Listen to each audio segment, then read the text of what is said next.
मैं उसे छोड़ूंगा नहीं।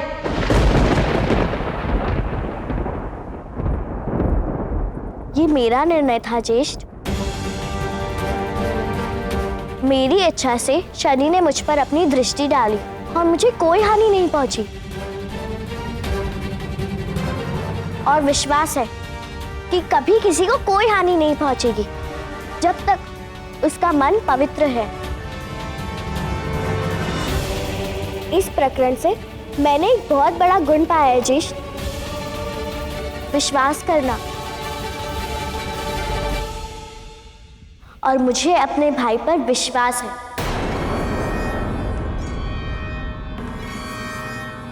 शनि पर।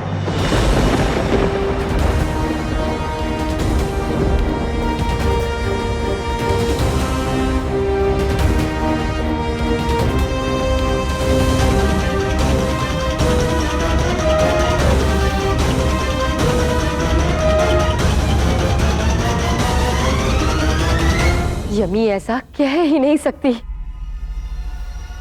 ये सब उस शनि की वक्र दृष्टि करवा रही है उससे यम। परंतु अब और नहीं, शीघ्र ही ये सब समाप्त होगा और शनि कुछ नहीं कर पाएगा। आज दिन के अंतिम पहर तक शनि सूर्य देव के समक्ष घुटने टेक कर बैठा होगा।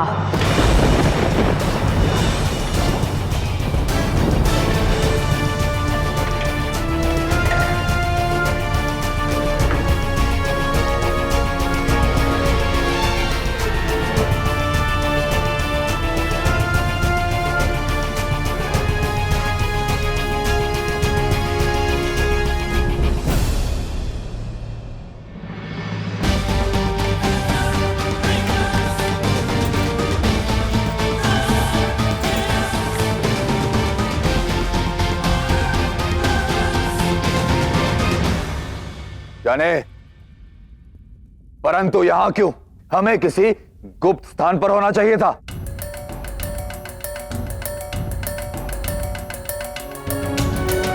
कभी कभी एक शत्रु से रक्षा के लिए दूसरे शत्रु के घर में रहना आवश्यक होता है इंद्रदेव। यदि सुरक्षा चाहते हो तो मुझ पर विश्वास करो।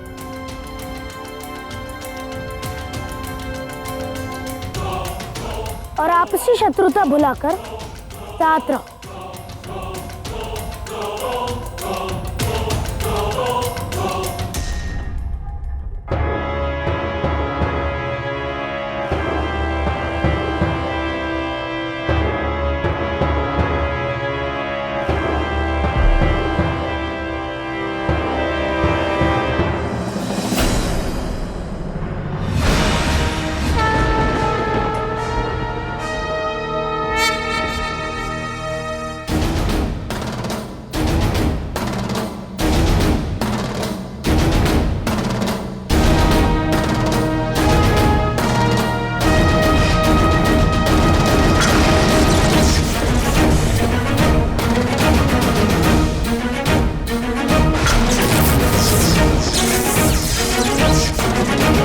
दंडनायकस्य दंडपापनाशनं प्रचंड क्रांति शांति स्वस्ति मुक्ति कर्म फलाय अखंड। दंडनायकस्य दंडपापनाशनं प्रचंड क्रांति शांति स्वस्ति मुक्ति कर्म फलाय अखंड।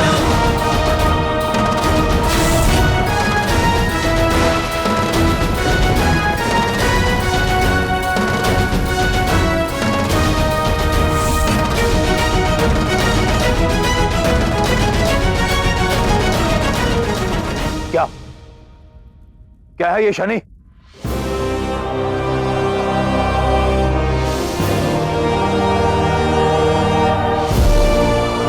शनि कवच है इंद्रदेव, और कुछ समय के लिए ये राहु के प्रकोप से आपकी रक्षा करेगा।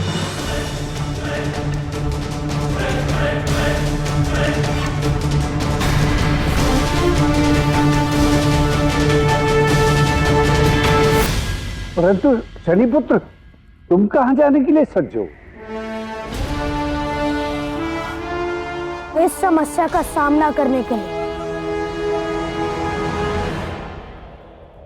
अब राहु के मार्ग पर शनि खड़ा होगा, उसे फिर से मार्ग पर लाने के लिए।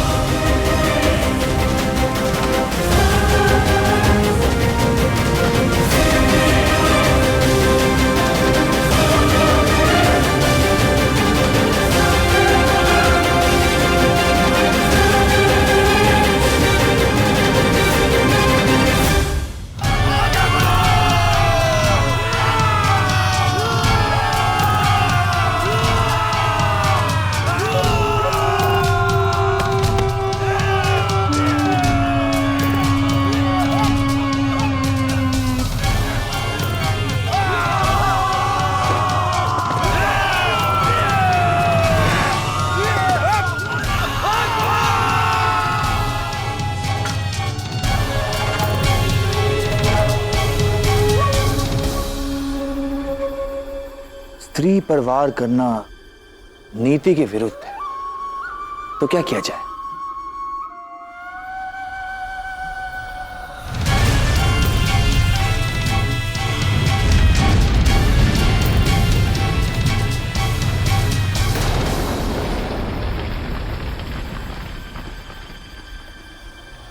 राहु के मार्ग में आने का दुस्साहस किसने किया?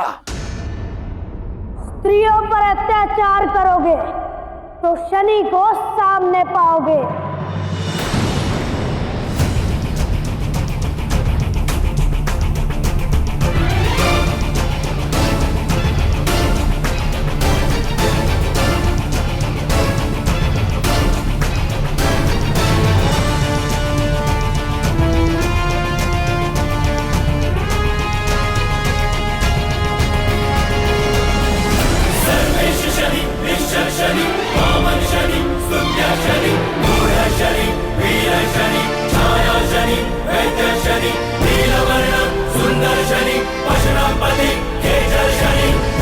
शनि,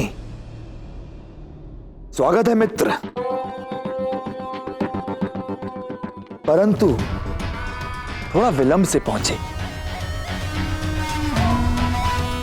उत्सव समापन पर है। मैं तभी आता हूं जब उचित समय आता है, क्योंकि कर्मों का फल ना तो समय से पहले मिलता है और ना ही समय बीतने के पश्चात। तुम अपनी सीमा पार कर चुके हो रहो, इसलिए अब तुम्हें तुम्हारी सीमा में बांधने आया हूं मैं। देवताओं की चेतना को भ्रष्ट कर तुमने जो उत्पात मचाया है,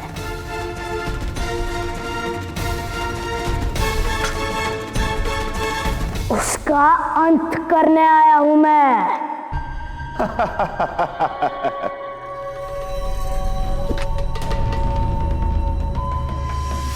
सच कहते हैं सभी कि तुम बालक हो,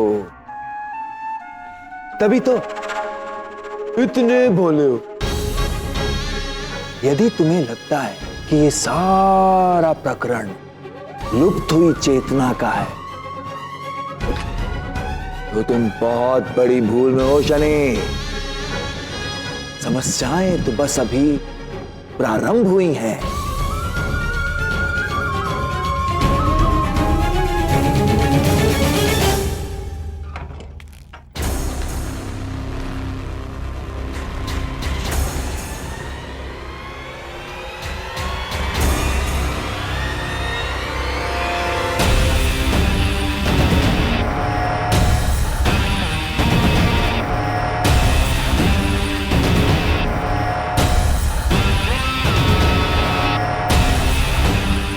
मैं कब से तुम्हारी प्रतीक्षा कर रहा हूं यमी, और तुम यहां शिवलिंग की आराधना कर रही हो। मेरा संदेश नहीं मिला तुम्हें? संदेश मिला, परंतु उत्तर देना उचित नहीं समझा। अति उत्तम। वहां सभा में सूर्य देव के सामने तुम मौन बैठी हुई थी। अब तक मुझे अनुमान नहीं था कि तुम्हारे जीवा से भी शब्द निकल सकते हैं।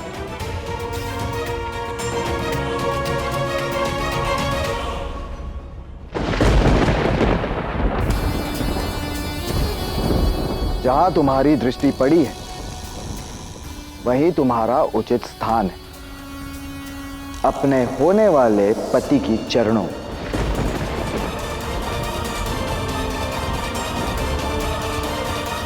अब से तुम आराधना करोगी तो बस इन्हीं चरणों की। मैं केवल अपने पिता की आज्ञा का पालन कर रही, अन्यथा मुझे आपको पति स्वीकार करने में कोई रुचि नहीं।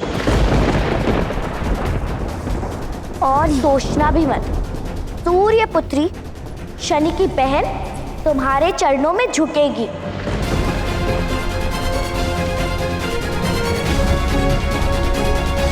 सोचना तुम मत यमी कि चंद्र अपने होने वाली पत्नी या हो चुकी पत्नी को अपने शीश पर बिठाएगा।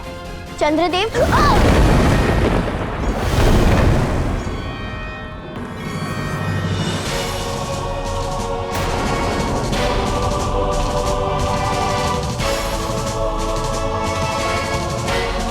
तुम ये भूल रही हो यमी कि तुम्हारा अस्तित्व जल है और चंद्र जल को नियंत्रित करने की शक्ति रखता है, जो बड़े बड़े महासागर की लहरों को नियंत्रित कर सकता है। उसके लिए तुम्हें वश में रखना कोई बड़ी बात नहीं।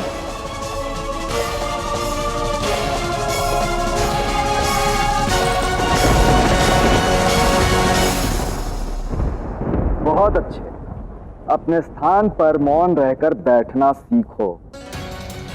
स्मरण रहे यमी कि स्त्री केवल लाठी होती है जो पुरुष के हाथ में रहती, कभी अस्त्र बनकर तो कभी सहारा बनकर। और यदि लाठी हथेलियों को कष्ट पहुंचाए तो उसे छोड़ दिया जाता है या तोड़ दिया जाता है।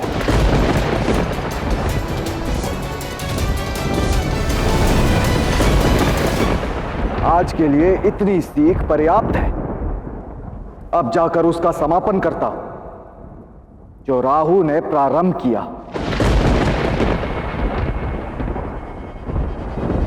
करने क्या वाले आप चंद्रदेव?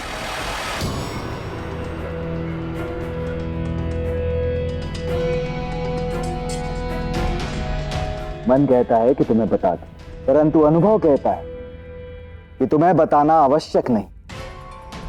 कहा था ना मैंने, लाठी पुरुष के सोच से चलती, उसे सोचने का कोई अधिकार नहीं।